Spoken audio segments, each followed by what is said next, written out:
package, you're putting a lot of money in. But when we ask you to save money for Hajj, you say you don't have money. Who told you you even reach your retirement? Who told you? Who has promised you that you will reach your retirement age? The house, you are at 70 and you're still building house back home. For who? Yes, you have to build house. Yes, you need to find a place your family will live in comfortably. But you should know, when you put the two on a scale between going for Hajj and building a house for a family, going for Hajj is more mandatory on you than building that house. Because when you die, Allah subhanahu wa ta'ala will not ask you why you didn't build a house. But Allah will ask you, why did I bless you with money and the ability to go for Hajj and you didn't go?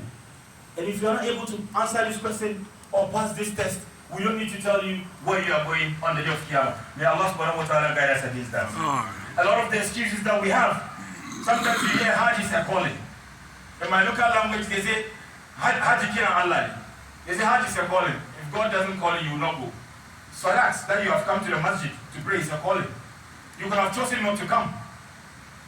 The siyam that we do in the month of Ramadan is a calling. Allah has called you to fast and you are fasting. The zakat that some of us give is a calling. Allah has called you to give zakat. Why don't you say that it's a calling and Allah has not called you so you will not do it? But when it comes to Hajj, then you hear all manner of excuses.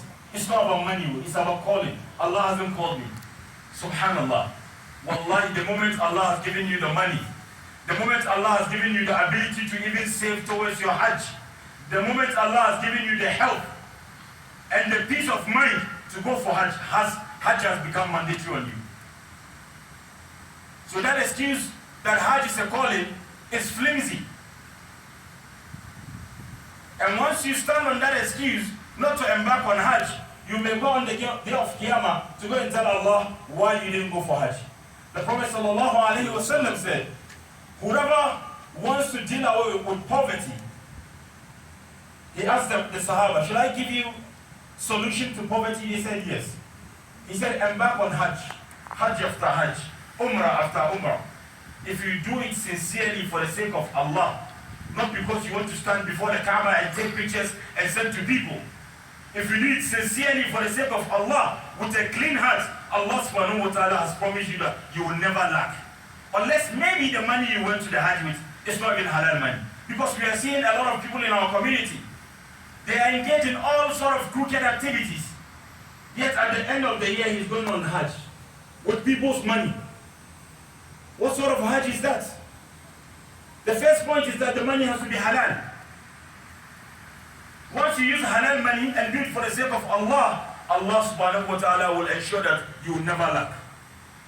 So brothers and sisters in Islam, for those of us who have not been able to go, once we are in America and working, we know we can work towards going for Hajj next year. You and I know that we can work and save towards going for Hajj next year. You are saving towards the college fund for your child. You are saving towards your retirement package. You are saving towards building that house, that mansion in your country.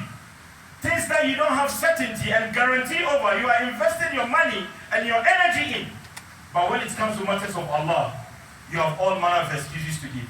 Brothers and sisters in Islam, let's be conscious of Allah subhanahu wa ta'ala. Let's listen and respond to the call of Allah subhanahu wa ta'ala. So that on the day of Qiyamah, we can also rise among those who rise, say, Labbaik Allahumma labbaik, labbaik la sharika laka labbaik, inna alhamda wa ni'mata laka wal mulk, la sharika lak. So may Allah subhanahu wa ta'ala guide us. May He give us the ability to go. Whatever is stopping us and confusing us from embarking on this journey, may Allah subhanahu wa ta'ala deal away with it. أقول قولي هذا وأستغفر الله لي ولكم فاستغفروه إنه هو الغفور الرحيم.